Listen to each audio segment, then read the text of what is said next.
लोकसभा चुनाव के मद्देनजर जहां हर दल अपनी अपनी रणनीति बना रहा है, अपने अपने समीकरण सेट कर रहा है, इसी कड़ी में बीजेपी ने अपनी पहली लिस्ट जारी कर दी है। तो वहीं कांग्रेस ने भी कल अपनी पहली लिस्ट जारी कर दी। महत्वपूर्ण बात यह है कि राहुल गांधी इस बार अमेठी से चुनाव नहीं लड़ेंगे, वो वायनाड से ही चुनाव लड़ने वाले हैं। इसको देखते हुए बीजेपी राहुल गांधी पर हमलावर हो गई है। आइए रिपोर्ट आपको दिखाते हैं।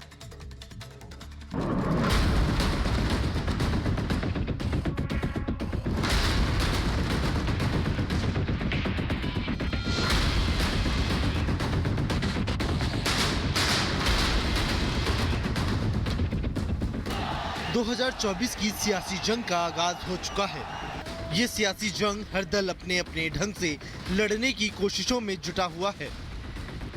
सभी दल फूंक फूंक कर अपना कदम रख रहे हैं और विरोधियों को हराने की ठान रहे हैं।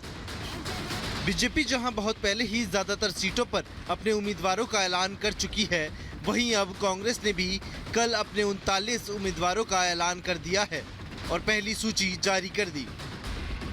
पहली सूची में राहुल के वायनाड से लड़ने का ऐलान किया गया है और जैसे ही कांग्रेस की पहली सूची जारी हुई तभी बीजेपी ने राहुल पर तंज कसना भी शुरू कर दिया और सवाल किया, क्या राहुल डर गए?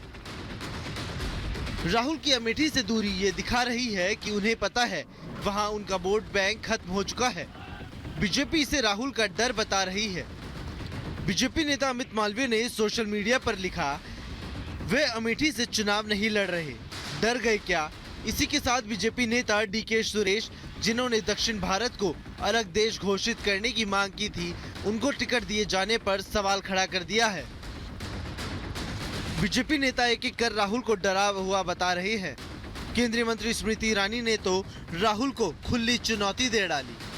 स्मृति ईरानी ने राहुल गांधी को कहा कि हिम्मत है तो अमेठी से अकेले चुनाव लड़कर दिखाएं। तो वहीं केंद्रीय मंत्री राजीव चंद्रशेखर ने भी राहुल पर निशाना साधा, कहा राहुल गांधी देश में किसी दूसरी सीट से चुनाव लड़ ही नहीं सकते। मैंने तो ये कहा था कि अगर वाकई में उनके नेता में दम है तो बिना मायावती जी अखिलेश जी के सहारे के अकेले सिर्फ अमेठी से चुनाव लड़कर क्यों नहीं दिखाते? दूध का दूध पानी का पानी वही हो जाएगा।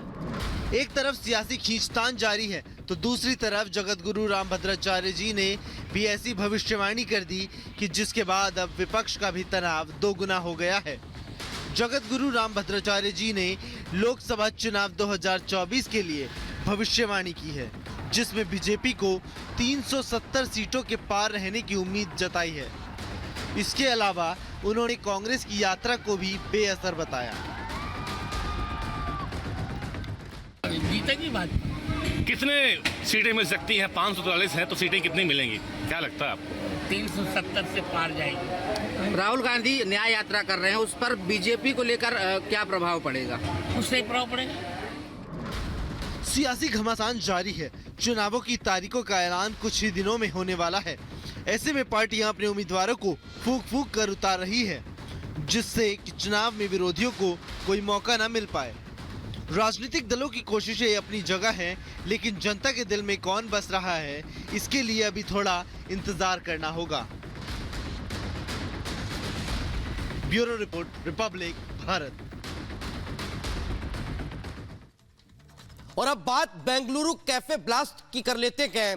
इस बेंगलुरु कैफे ब्लास्ट मामले के आरोपी का एक और वीडियो वायरल हो रहा है। वीडियो सामने आ चुका है और अब उस वीडियो के आधार पर टीम जो है वो आम लोगों से मदद की मांग कर रही है, कह रही है कि आप जानकारी दो, 10 लाख का इनाम आप तक पहुंचाएंगे। देखिए 1 मिनट की रिपोर्ट।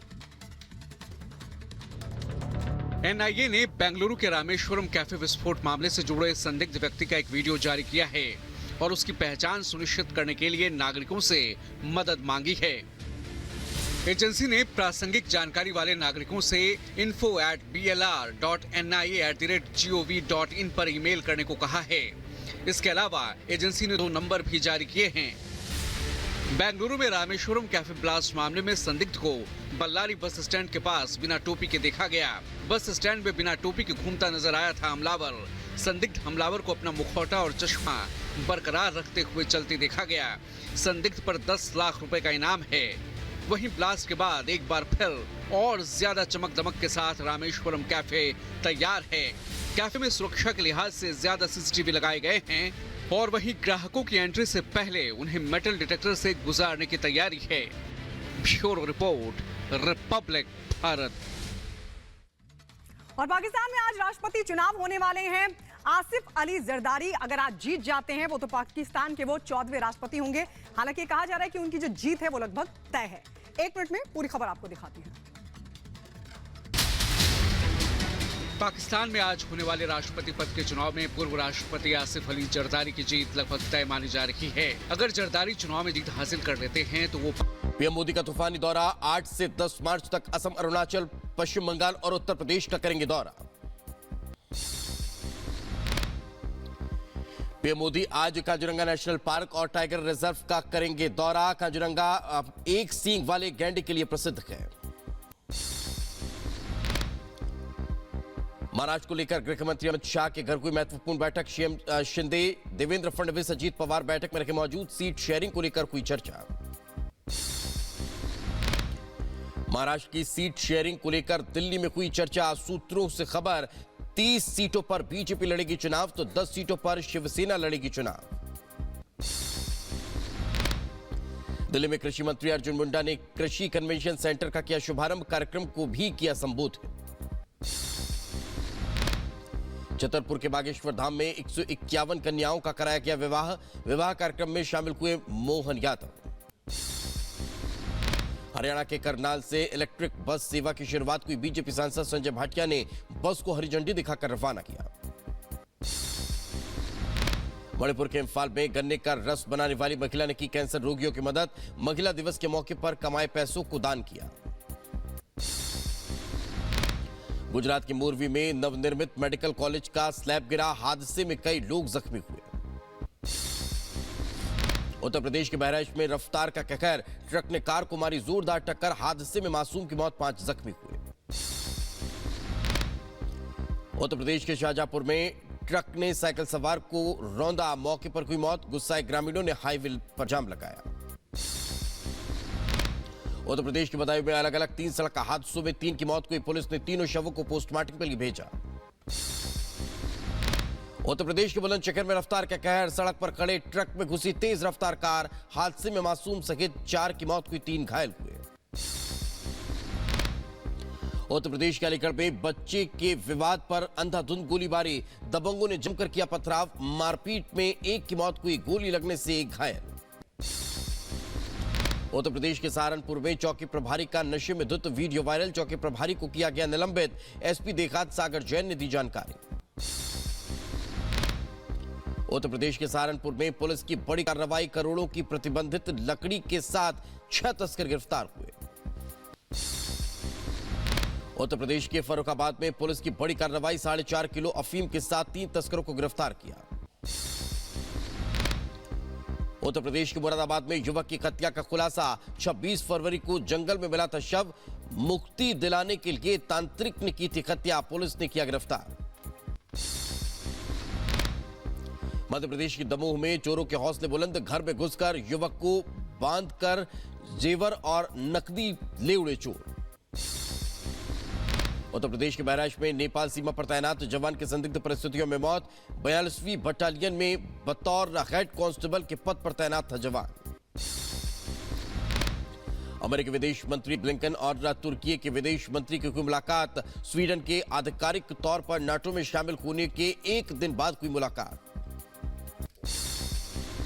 ह्यूस्टन में लैंडिंग के दौरान विमान हादसे का शिकार।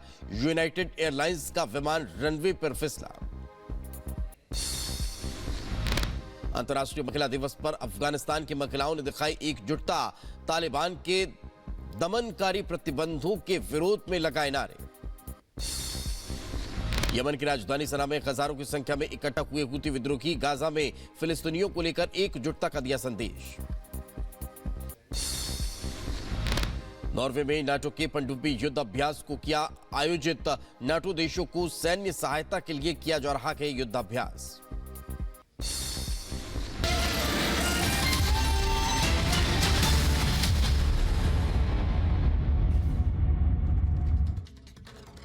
नमस्कार, स्वागत है आपका और आपके साथ मैं दीपेश बरगल। विस्तार से खबरें बता देते हैं। सबसे पहले वो 5 महत्वपूर्ण खबरें आप तक पहुंचाते हैं जिन पर दिन भर हमारी नजर रहने वाली है। वो कौन कौन सी 5 बड़ी और महत्वपूर्ण खबरें हैं इस वक्त आपके टेलीविजन स्क्रीन पर है। प्रधानमंत्री नरेंद्र मोदी असम के दौरे पर के और आज वे जंगल सफारी पहुंचने वाले हैं। तो वहीं आज ओबीसी सम्मेलन में गृह मंत्री अमित शाह शिरकत करने वाले हैं। 4 राज्यों के दौरे पर पीएम मोदी आज रहने वाले हैं, जहां जोरदार स्वागत पीएम का किया जा रहा है। तो वहीं अगर हम बात ब्लास्ट मामले की करें तो आरोपी का एक और नया वीडियो सामने आया है और उस वीडियो के बाद अब आम लोगों से भी मदद मांगी जा रही है। तो वहीं पाकिस्तान में जरदारी की जीत लगभग तय मानी जा रही है। माना जा रहा है कि अगले राष्ट्रपति पूर्व राष्ट्रपति फिर से बनने वाले हैं। यानी यह समझा जा सकता है कि जरदारी एक बार फिर यहां चुनाव जीतते हुए नजर आने वाले हैं।